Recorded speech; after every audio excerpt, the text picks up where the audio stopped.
So for UPCycle, one of the really great and fascinating and fun ideas that was on from the very beginning was really reusing as much of the building as possible. In its previous life, it had been just a warehouse and a recycling center, so it was very closed in, not a lot of life to it. And what we really worked hard on was making it very approachable, making a lot of outdoor spaces to bring people outside and be able to connect with the community around them, and then make those kind of fantastic spaces inside that are well daylit and suited for office environments. The most challenging aspect was just trying to reuse 95% of the building. So much easier for people to think about how to put together new things than it is to think about how do I take this down in a way that I can then reuse it later. So working hand in hand with the contractor, so they had to kind of selectively demo and then be able to put it back. Even to the point where there were some old exhaust fans that the contractor was pulling off, and us and the client just kind of looked at them and said, well, where could we use these? How could we use these? And they became more of a decorative element. So that was a big challenge. I think one of the lessons that I learned on this project on UPCycle was really not saying no. We really tried to look at everything before it was moved off of site to say, how could we reuse this?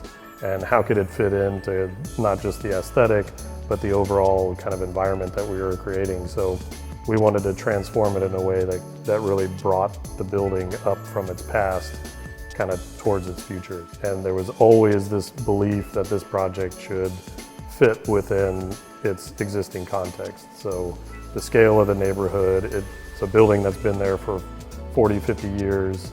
We didn't want to overwhelm the single family neighborhood that was right next to us. One of the key things that we were trying to do was, again, make this project more approachable to the community that surrounds it. And a lot of ways we did that was insetting these large porches on the main streets, and that makes the building a little more inviting. It not only brings tenants out from the building up against the street and makes them more visible, but it also provides a space for those tenants to host the bigger community and invite people to the building.